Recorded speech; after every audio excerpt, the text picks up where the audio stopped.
Hello everybody and welcome back to this week's video. I think I say this every month and I'm pretty sure everyone that does a wrap up says this every month, but how are we in November?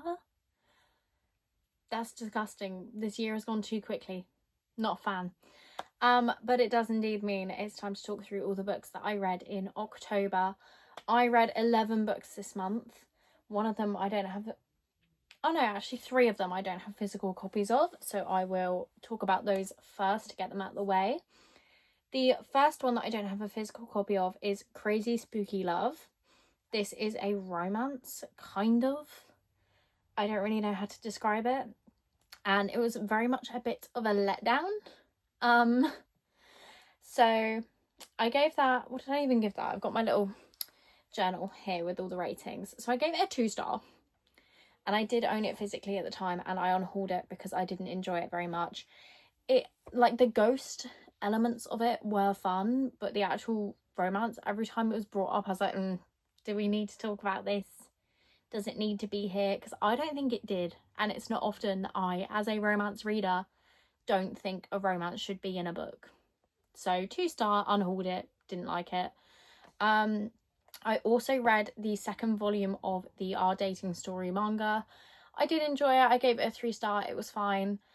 And I am unhauling that because I don't think I want to put in the amount of money I need to get all the physical copies of that. So I'm going to try and find it online or like look in my library or something, because I don't want to spend that much money on a series that I'm going to read once and then probably unhaul anyway.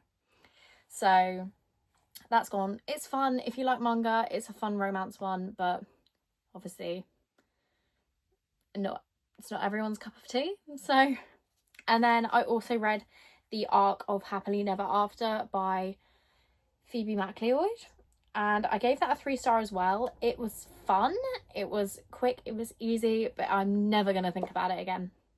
Literally never. I can't even tell you what the main character's name was. So, but it was fun. It was a romance. I think it was about a writer who went on a writing retreat and fancied someone there, maybe. But it was a fun time. I think it's probably on Kindle Unlimited. It sort of has that vibe of a Kindle Unlimited book. And I will not be purchasing a physical copy of that because I'm not going to read it again. I'm not interested. I probably won't recommend it again. So that's that for all of the books that I don't have physically. And starting with the ones I do have physically, and pretty much all of these were a banger. Like, I really enjoyed all of the books I read this month, bar one, which I am going to unhaul very soon after filming this. So the first book I read this month was actually Wildcard by Elsie Silver. This was obviously her newest release. It came out in September, I think. And I gave this a 4.5. I really, really liked this one. It's not my favourite in this series. My favourite is Wild Eyes. That book made me sob like a baby. But this follows Sebastian, who is grumpy, and Gwen, who is Sunshine. And Sebastian is Gwen's ex-boyfriend's dad.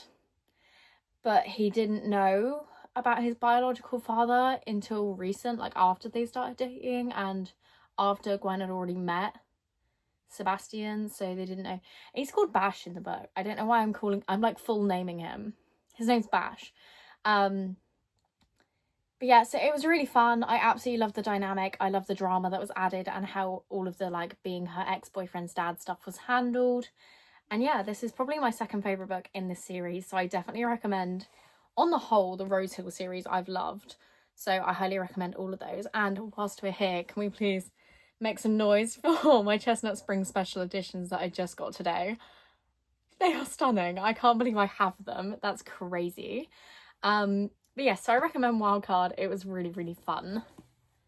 Then, what have I got next? I read Fan Service by Rosie Danan. I have the Afterlight edition of this, which is stunning. I do love it. And I actually enjoyed this way more than I thought I would. I gave it a 4-star. And the reason I thought I wouldn't enjoy it is because werewolves are not really my thing.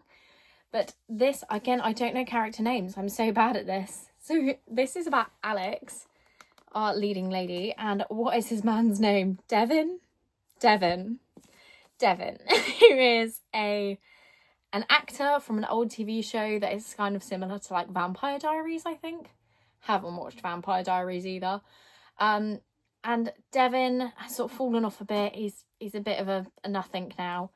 And he starts experiencing some of the unique abilities his character on this show where he was a werewolf was experiencing, and he panics and he thinks, oh my god, I'm a werewolf, and tracks down Alex, who was like the head of the fan club for this TV show. So it was really, really fun. I did enjoy it. I wasn't expecting to, as well as not liking werewolves in general. I read a book by Rosie Danan ages ago. Is it The Roommate? I can't remember. But I read one of her books and I didn't like it very much, so I didn't think I'd like this. But I'm so glad I read this. I'm so glad that I did enjoy it. And I will definitely try checking out some of her books again. But yes, so 4-star for this one. And it was perfect for the October spooky feels, you know? So this was great. Then I read my first 5-star read of the month, Sawyer by Jessica Peterson. This is book 3 in the Lucky Rivers. Is it Lucky Rivers? No, Lucky River Ranch series. This follows Ava and Sawyer. I do this every time. The book is literally called Sawyer and I hesitated with his name. His name is Sawyer. And they are both single parents. Ava moves to town and sort of bumps into Sawyer after a one-night stand they had, I think, a few months ago by this point. And I absolutely adored their dynamic. I adored the kids in the book. I don't like kids in books. I think they're pretty naff most of the time, but this did it so well and I absolutely adore this whole series. So this was a 5-star. Then I read a book recommended to me by Bestie Cleo, and there's a whole video coming out about that in November. She's recommended me some more books and I'm going to read them all for you guys. And that was In the Dark by Chelsea Curto. We know I love Chelsea Curto. I love the DC Stars series specifically by her. So I thought I should try this, and then Cleo literally messaged me, I think, of her own accord to be like, you need to read this book, it's amazing. And I did, and she was correct. This was so much fun. So In the Dark is following Max, who is a scaredy cat, and Hunter, who works in like a haunted house attraction. So he's one of the guys that has to like jump out and scare people as they walk past. But he also is a bit of a stalker kind of guy and like a good serial killer. Like he's killing people who deserve it, sort of thing. Or who have done very, very bad things in their past and have got away with it. So yeah, it's very similar to like Lights Out or the Mindfuck series in my head. What's the other one? Butcher and Blackbird. It had similar vibes too. So if you like all of those things, you will like this, and I gave it a 4.25.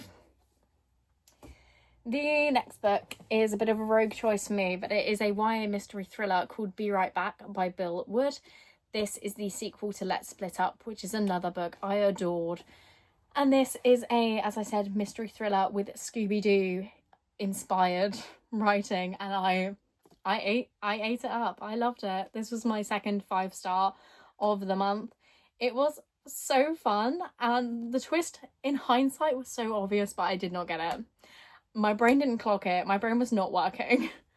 But I absolutely adored this. So this happens a year after the events of Let's Split Up, and the gang reunite for the, is it the anniversary or like for the Halloween celebration sort of thing, and spooky stuff starts happening again, so they have to reunite to figure out what's going on.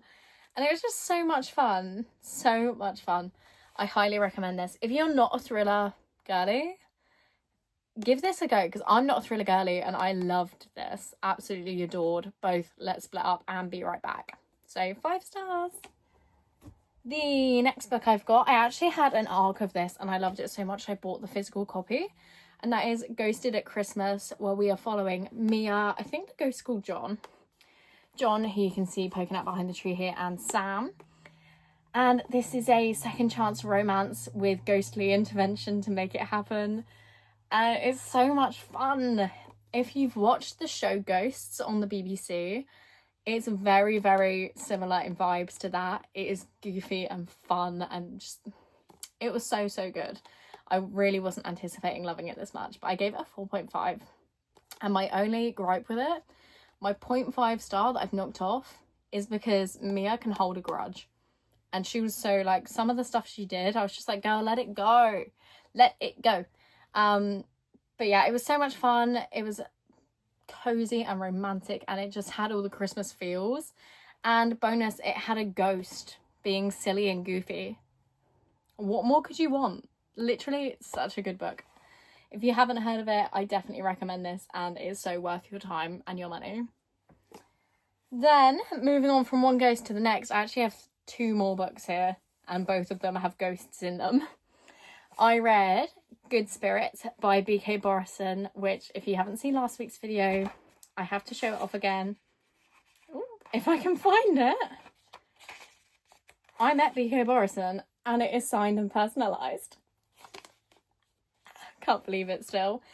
Good Spirits is following the ghost of Christmas past, Nolan, who has been sent to work with Harriet, who, obviously, if you know the story of A Christmas Carol, these ghosts are showing up because these people are not good people. And he gets that and he's like, I literally can't figure out why I've been sent to you. You're lovely. You're a great person. Even going back to her past, he's like, I don't know what's going on here. I think there's been a mistake.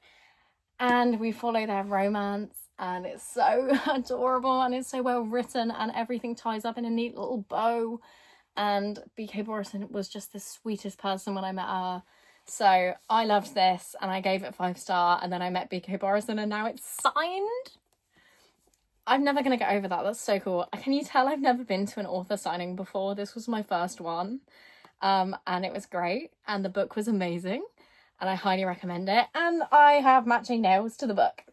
So if that hasn't convinced you to read it, I don't know what will. You need to read this. It was obviously a 5 star. And moving on from that book to the next, I have Soul Searching by Lila Sage. I won't lie, I only picked this up because it was my book club pick for the month. And it was naff. It was okay, but I won't read it again, and I'm gonna unhaul it pretty much immediately after filming this. Oh, I've got the hiccups. So this follows Collins, who her and her twin sister Clark can see and interact with ghosts, and her abilities are sort of fading and she doesn't know why. So she comes home in the hopes that being close to her sister will reignite this ability that they share. And while she's there, she's living with Brady, who is just a wet blanket, really. It's not even anything he did specifically. It was just the way he was written, I didn't enjoy. I thought that the characters were better as friends, and I thought that the romance and the smut was really forced and uncomfortable to read. And the ghosts didn't, in my opinion, didn't really have any weight. They didn't have any real impact on the story. This could have just been a normal romance book. It didn't need to have paranormal activity in it.